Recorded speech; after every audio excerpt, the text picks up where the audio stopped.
The following podcast is intended for a mature audience. Listener discretion is advised.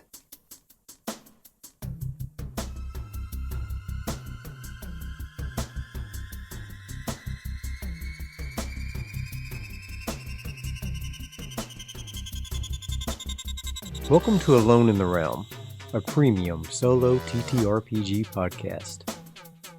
I'm DV, your humble GM and adventurer. Alone in the Realm is a podcast where we let the dice drive the story, and we are along for the ride. No characters beyond death, and we let the dice lay where they fall. We'll be playing Mothership by Tuesday Night Games, and the Mega Dungeon module, Gradient Descent, by Luke Gearing.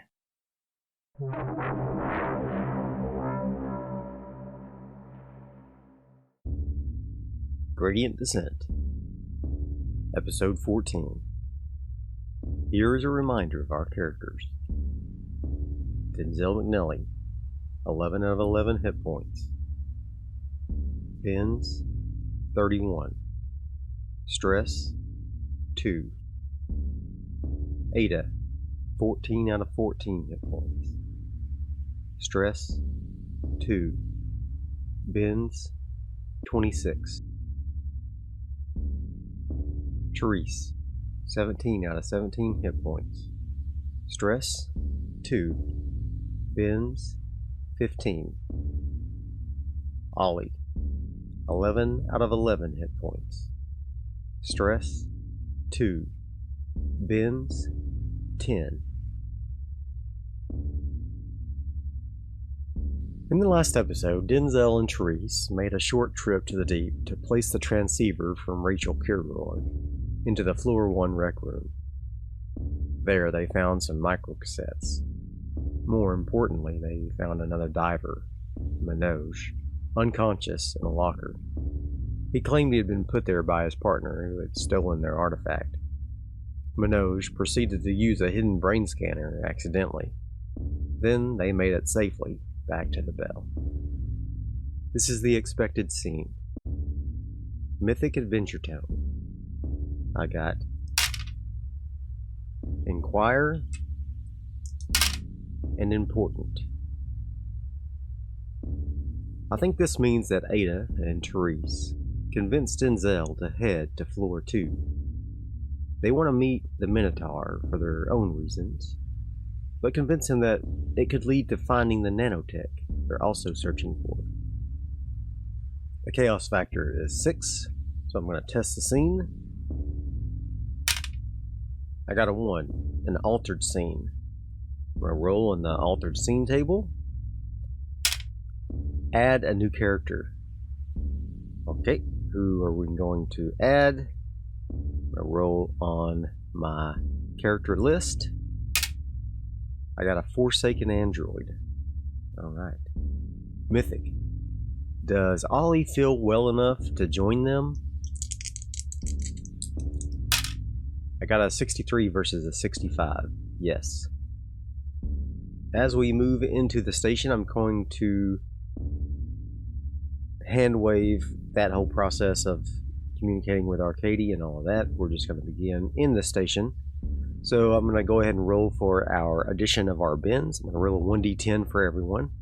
I roll for Ollie, and he gets a 2.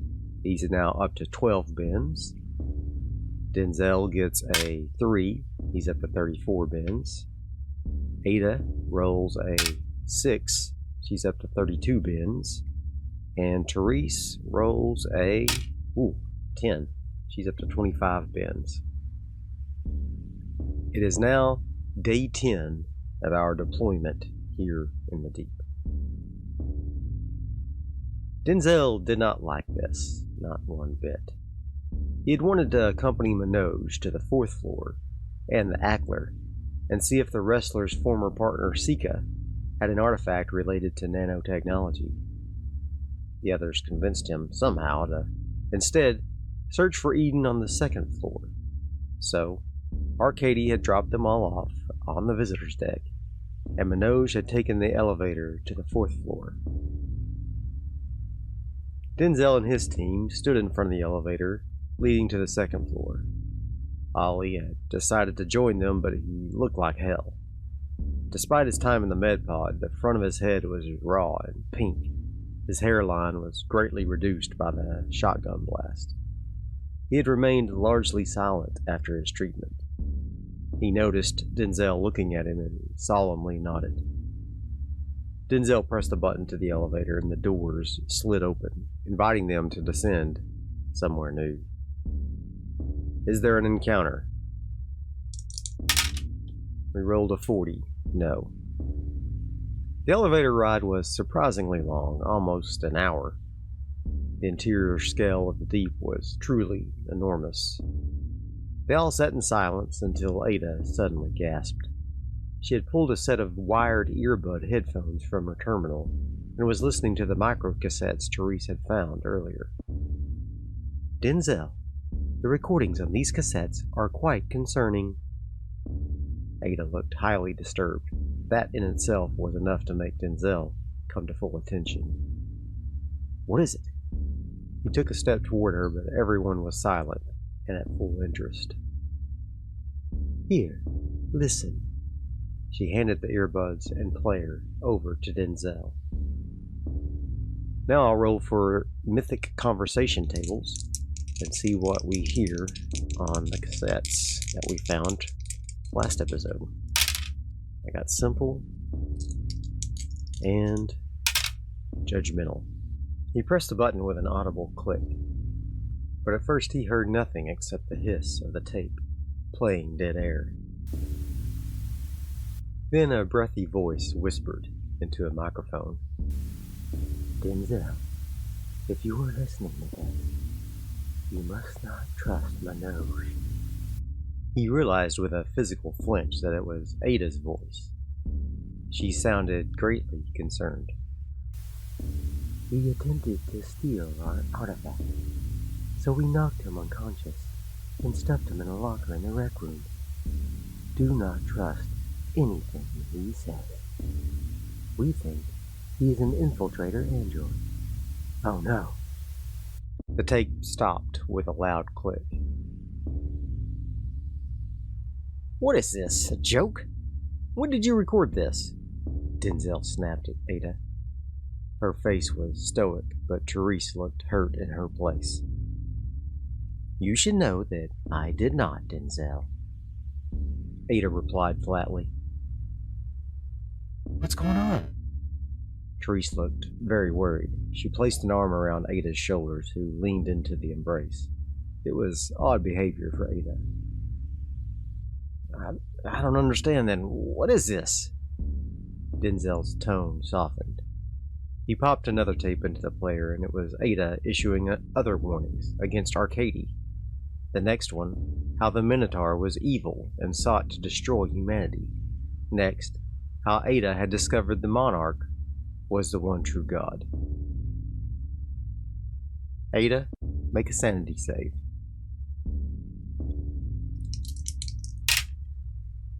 She got a 20. That's a save. Denzel, make a fear save. At disadvantage because Ada's around. She's an android. He got a 60 versus a 38. That's a fail. +1 stress. He's now at 3 stress. Therese, make a fear save at disadvantage. She got a 9 and 12 versus a 27. That's a save. Ollie, make a fear save at disadvantage. He got a 7 and a 47, which is a fail versus 29. So he gets +1 stress. He's now at 3 stress. Denzel and Ada told the others what was on the tapes. Therese looked more concerned about Ada than anything else. Denzel and Ollie were both shaken and eyed Ada with a bit of concern. Could she have done this while he was away, doing the troubleshooter's work?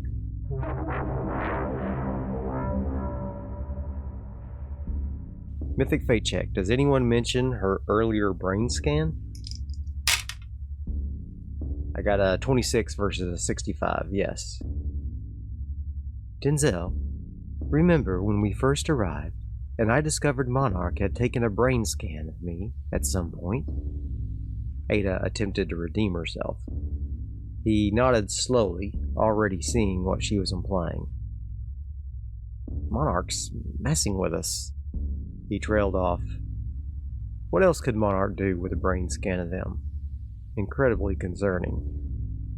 So, did that mean Manoj was someone they should trust?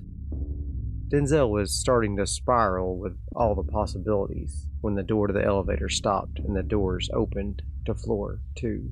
Then we're rolling the Mythic Starship descriptor. For this room, I got large and odd. The elevator opened into what was once a large corporate luxury hotel lobby. On one side of the room, a heavily armored airlock door with a terminal attached to it dominated the wall. A small washroom door stood on the other. Furniture that was once nice was now jumbled around the lobby. Scattered among the furniture was the remains of half-opened luggage. Various bits of clothing and toiletries littered the floor. Let's roll for an encounter. We got a 72, none. Therese whistled at the mess. So, how do we get to the Minotaur from here? Did Noriko say? She said she went through, air ducts and sewer pipes, Denzel answered. Therese wrinkled up her face. Ollie nodded as he remembered the same conversation. Let's take a look around and then we can decide. Alright, so now we're going to spend 10 minutes searching. I'm going to roll for another encounter. I got 72 again. Okay. No encounter. Mythic. Do they find anything of use? I got a 6, an extreme yes. Now I'm going to do the random search in the gradient descent items table. And I got an 11. Emergency vac suit repair gel. Oh, that'll come in handy. Especially, it would have came in handy when Therese had that tear in her suit a couple episodes ago. Alright, so now I'm going to roll again on the tables inside the book of random sci-fi items. And I got a 31, a wedding ring.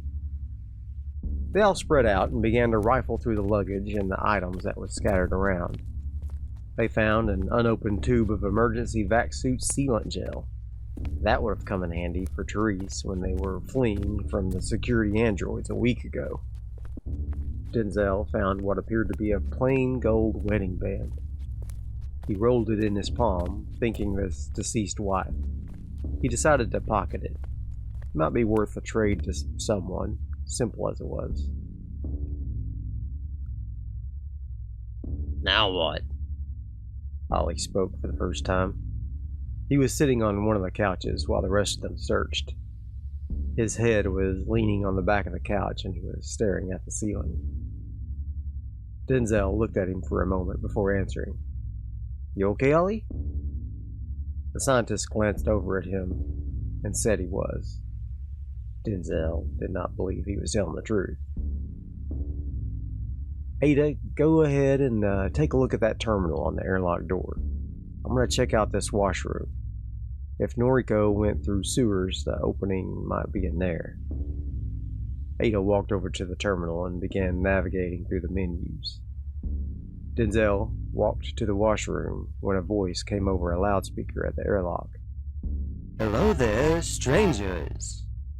How can you be of service to the Lord Monarch? It was a robotic voice, but not the same they had heard from Monarch earlier. That did not necessarily mean anything, knowing that Monarch had all these brain scans and people's voices and who knew what else recorded. Ada looked to Denzel before answering. He nodded his head. Mythic fate check. Does Ada mention the Minotaur? 14 versus 65, yes. We seek the Minotaur and was told he could be found on this floor, she said without hesitation. There was silence from the other party for some moments. Finally, they said, "Unless you seek to destroy the father of corruption, you should avoid him at all costs. He will deceive you and bring only destruction." The last words were hissed in vehemence. Ada looked at the others, and they all shrugged. "May we enter? You can speak to us more about this." I'm going to roll on the Mythic conversation tables. I get better and soul. The father of corruption should not be discussed, other than the admonition to avoid him. You should focus your thoughts on the Lord Monarch and her glory. If you wish to join Lord Monarch's worship, you are welcome. If not, please remove yourself from our premises. Denzel was shaking his head no. It was bad enough for Therese and Ada that they were consumed by finding the Minotaur. He did not want to get involved in some sort of theological debate or worse. "Thank you for the information. We will give your words thought," Ada answered. "Give your words thought? Fancy!" Therese giggled. Ada turned to her and gave her a half smile. The voice on the other side of the airlock did not respond. Denzel proceeded on into the washroom. I'm going to roll for an encounter in the washroom. I got a 27. None. I'm going to roll in the Mythic domicile descriptor table. I get roomy and utilitarian.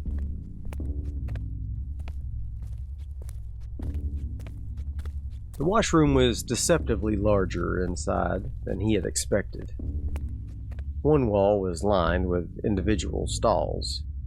Many of the toilets inside were smashed, and piles of porcelain shards were distributed around the room, as if someone had swept them up, then left them. The other wall held metal sinks with mirrors hanging above them. There was a diagnostic scanner in one of the sinks. Denzel picked it up, but it would not turn on. He placed it in his pack regardless. Maybe it could be repaired. Perhaps it was even one of the cybernetic diagnostics that Noriko had spoken about, to detect infiltrator androids. 2 sinks down, one of the mirrors had been graffitied. It read, "The Minotaur extends beyond the Minotaur." Denzel scoffed. Sounded like something Noriko would say. Mythic fate check. Does he notice one of the screws on the mirror is loose? Very likely. I got a 21 versus an 85. Yes. Denzel pulled at a loose screw and it tumbled into the sink below. The mirror tilted as though the screw had been holding it from a pivot. He gave it a pull and it swung out with a creak. Behind, instead of a solid wall, was a cutout stashed area. Inside was a rigging gun with a battery attached. Denzel presumed it could deliver an electric shock. He slung it over his back. I'm also going to roll for a random artifact. That's interesting. New artifact. I got a 53, a syringe of pseudo-flesh retrovirus. This sounds like it might be related to nanotechnology to me. Mythic fate check. Is the pseudo-virus related to nanotechnology? 64 versus 65. Woohoo! Yes. Oh man. Monarch gains 1 stress at them finding an artifact. Now she is at 13 stress. Underneath where the rigging gun had sat, a small metal case was nestled into the corner of the stash. Denzel opened it with a click, and nestled inside of padding was a mechanical syringe applicator. A small trifold document was inside, written in multiple languages. He found the one in common and read it.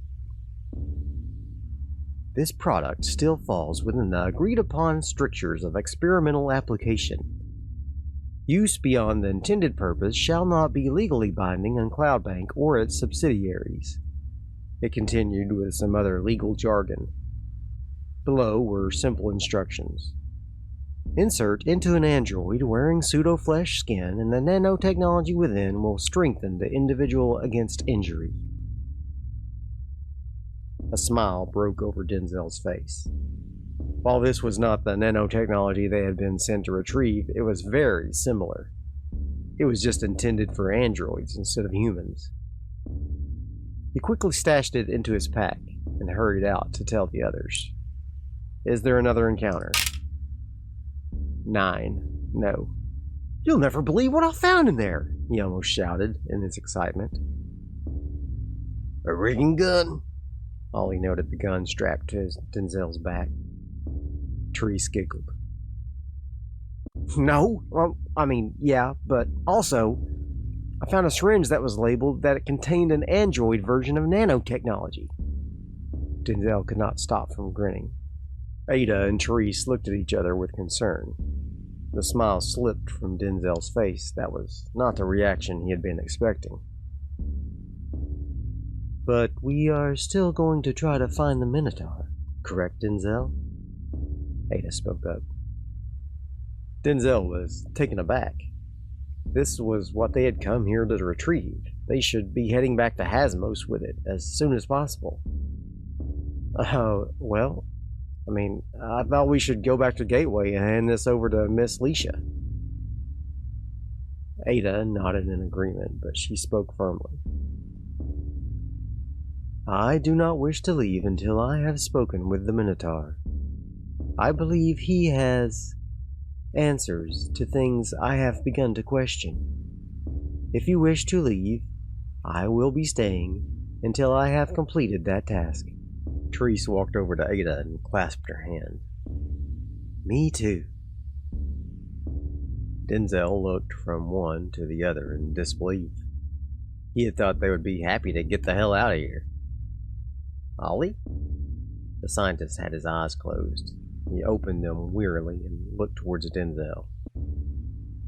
I want to leave, he said simply.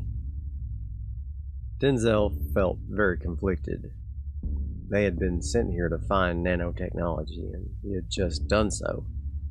Now they could leave this place, but half the team did not even want to. He shook his head, thinking they were making a mistake. Fine. I did see some vents in the washroom. Perhaps we could give them a look.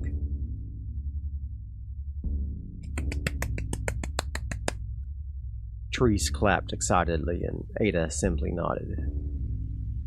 Back in the washroom, they all stood looking at the wall with a large vent grill. A faint smell of sewage wafted from within. That's probably it, Therese said with one hand holding her nose. Are you both sure you want to do this? Denzel asked again. Both women nodded. Ollie groaned. Denzel, just let me go back and radio Arcady. I'll take the syringe with me, Ollie pleaded in a tired voice. No, we're going to stick together. I don't trust this place. Hang in there. He tentatively patted Ollie on the back. The scientist did not seem to notice. Denzel went first, dragging himself into the vent and crawling through the confines of the duct. The light from the washroom was soon gone, and he flicked on a flashlight he carried in his tool set. The duct finally ended in a small metallic chamber full of pipes. The smell of sewage was even stronger here. As Denzel shone his light around the room, the flashlight beam reflected off the lenses of sensors of unknown use, interspersed throughout the wall. There, in the middle of the room, lay a body with its cavity torn open. Even from here, it was obvious it was an android, but not one of the blank-faced security types. This one had human features, like Ada. Denzel, Ollie, Therese, All take +1 stress at seeing a dead android due to their empathy. Ollie's now at 4 stress, Denzel's at 4 stress, and Therese is at 3 stress. Its long hair was unkempt, and it had a bandolier tossed aside that had previously held shotgun shells. There in its chest cavity was a small statuette, carved into a strange shape that Denzel could only describe as a monster. It looked like a sphere with a grisly mouth and multiple eye stalks. The others crowded close behind him, all of them looking around with their flashlights. Denzel knelt down to get a closer look when a voice rang out from the opposite side of the room. "Get away from him," the male voice growled. Denzel and the others focused their flashlights toward where the voice originated, and they saw an android modeled to look like a young teenager emerge from the vent on the opposite side of the room. He shakily held a combat shotgun in his hands, trained on Denzel. Denzel raised his hands but kept the light shining on the approaching android. "We don't want any trouble. We just discovered him. We did not do this." "I know that. I watched as you climbed out of that vent. Step away," he said the last as a shout. Denzel and the others shuffled backward in the dark, trying to appease this newcomer. "I am Ada. We are searching for the Minotaur. Do you know where we can find him?" Denzel cursed under his breath. There was no way to know if these androids also believed that the Minotaur was evil. "You don't want to find him. He'll tear you to pieces, like he did C-794 there." And he motioned to the dead body. "The Minotaur did this?" Denzel said worriedly. "Well, I did not see him do it, but we have always been told the Minotaur killed androids he came across outside of the gutter." And he stepped closer. Denzel could see he was in ill repair. Parts of his pseudo-flesh were gone, revealing the mechanics beneath. Denzel changed the subject. "What lies through that vent you came from?" The young android flicked his eyes between the dead body and the crew. "What? Oh, filtration." "How are you called?" "I am Ada." The youth nervously looked around. "I'm C-5414. He licked his lips after speaking. "What's the C stand for?" Ollie popped up. The youth looked back to Ollie and cleared his throat. "Chosen. We were once the chosen of Monarch, but she has forsaken us due to the words and actions of those in Eden. They forced us out, and now we live in squalor. That is, until we can take it back from them." His ire rose as he spoke, and the shotgun began to shake violently. "Okay, put the gun down, 5414. Denzel tried to calm the agitated android. "Mythic, does 5414 lower his gun?" 95 versus 65, extreme no. "Shut up! Just shut up!" The youth got even more agitated, and he fired the shotgun over his head. All the crew flinched and scampered up against the wall behind them. They dared not raise their weapons, though. This android could not be trusted to suddenly shoot at any hint of danger. "C-5414, please allow us to pass through. We mean you no harm." Ada tried to bring the android back to calmness. "How do I know you will not bring the Minotaur here to kill us all? You said you are looking for him, and I don't think it is to kill him." "Lower your weapon, and we can speak to you about intentions," Ada reiterated. "Put all your weapons on the floor first, slowly." He motioned with his shotgun. The crew all complied, and the youth pushed them away with his foot. Now, go sit on the floor next to that wall over there. And he motioned to a wall furthest from the corpse in the room. They all complied, and after he was satisfied they would not try any trickery, he knelt beside his fallen comrade and picked up the statuette. When he did, the sensors all came alight with a red light, flashed, then went dark again. Therese, make a fear save at disadvantage. 61 versus 27, fail. +1 stress, she's now at 4 stress.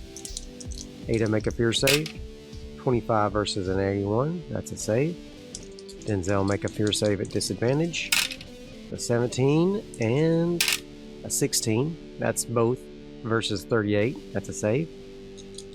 Ollie, make a fear save at disadvantage. It's a 75 versus 29, that's a fail. +1 stress, he's now at 5 stress. What was that? Denzel shouted.